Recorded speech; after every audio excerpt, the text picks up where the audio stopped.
memo be entered into the record? Without objection.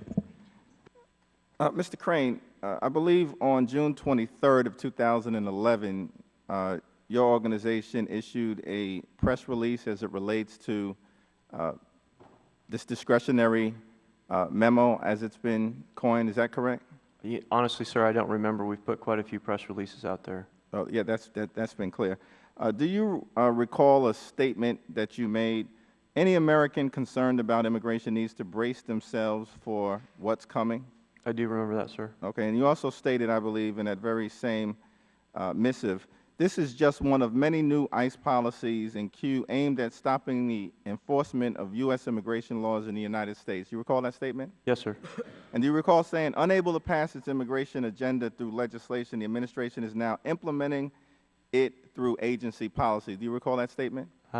Not so much, sir, but it sounds accurate. Okay, and that's your position, correct?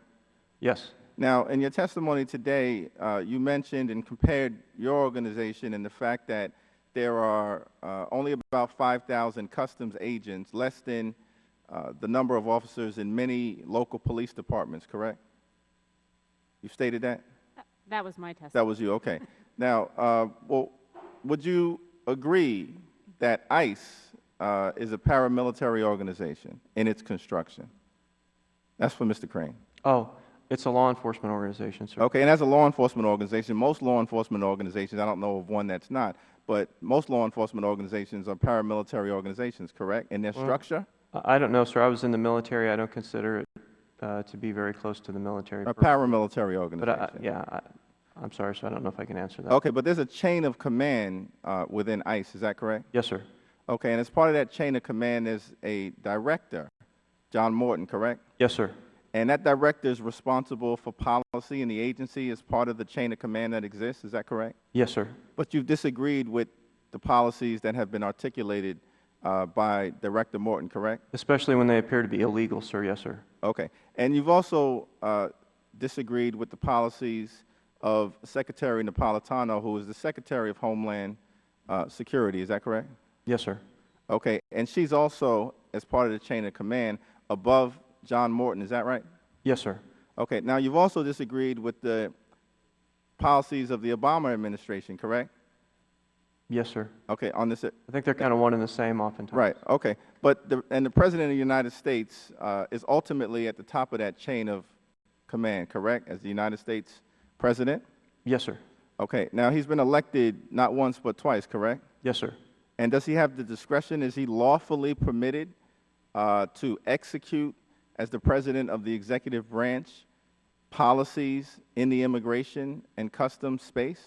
Lawfully, yes, sir. But like I've said, we're concerned that some of them are unlawful, and I think a judge may second that. Okay, right. Well, we'll see what the federal court determines. Now, in terms of annual removals, in the 1980s, am I correct that annual removals never exceeded 35,000 at any point during that decade? I'm sorry, sir. I don't know those numbers, but I would trust that you have the correct numbers. Okay.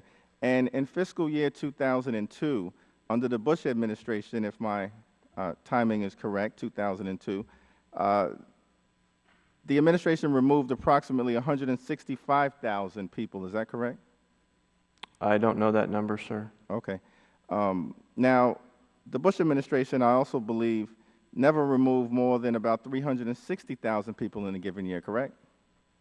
I thought it was 370-something thousand, but that might, Julie. Okay, now, under the Obama administration, they have averaged approximately 400,000 removals and deportations. Is that correct? That's the numbers that they provide. Okay, now you have reason to believe that those numbers are inflated? I do, sir. Okay, and you believe those numbers are inflated because they include individuals who are not immediately ejected from the border upon their detention. Is that right? Well, that's some of it, sir. I mean, we also have a feeling in some offices and some locations that they're double counting statistics.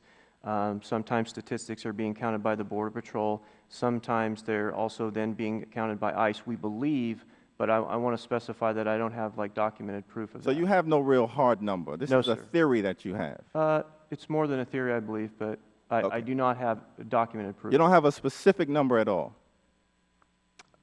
A specific number of? You claim the numbers were inflated, but you have no specific evidence to back up that claim, correct? No, I don't. I think it was the first year that President Obama came on board. I know they carried 20 some odd thousand removals over from the previous year. That seemed pretty clear to us that, that number, that was cooking the books a little bit for us. But past that, no, I don't know that we have any specific numbers. Okay, thank you very much. Yes, sir. I thank the gentleman from New York, and